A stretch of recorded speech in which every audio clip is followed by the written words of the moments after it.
Good evening, community. Good evening, professor.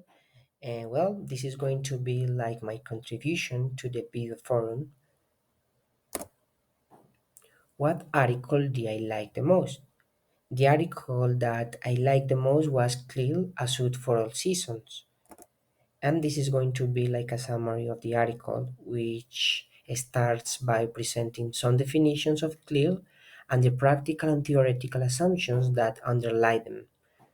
Some authors share their thoughts about the topic. For instance, one of the authors defines CLIL as teaching a subject through a foreign language, which stands for content gotten through a foreign language. Then another author states that through CLIL, the focus changes from a language as a vehicle of culture to a language as a means of communication. The idea of this study was to identify factors that contribute to the relative success or failure of this methodological approach through the collection of some studies carried out in foreign countries such as Canada, the Netherlands, Spain, Hong Kong, the Philippines, and Malaysia.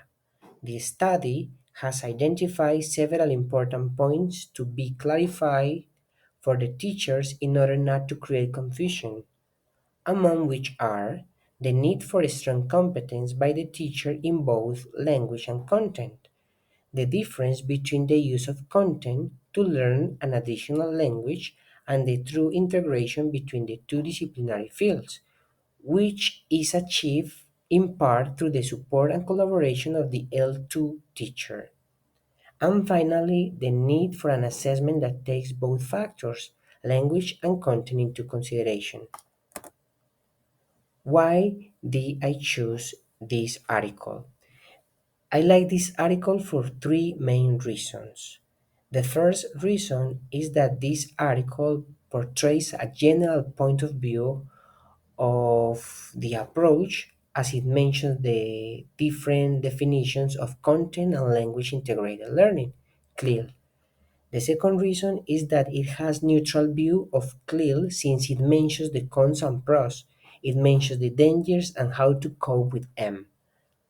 The third reason is that the study included data from different countries, which makes the study more meaningful since it considers different views. Present three conclusions or outstanding points of the article. The teachers who use the CLIL approach must be proactive in order to avoid the limited development of language production skills, oral and written production, and a deficit in the learning of content. The lack of teachers' competence regarding the CLIL approach can have negative consequences on students. A teacher who uses the CLIL approach must take into account both the content and the language. Besides, the input addressed in the class must be meaningful and interesting for learners.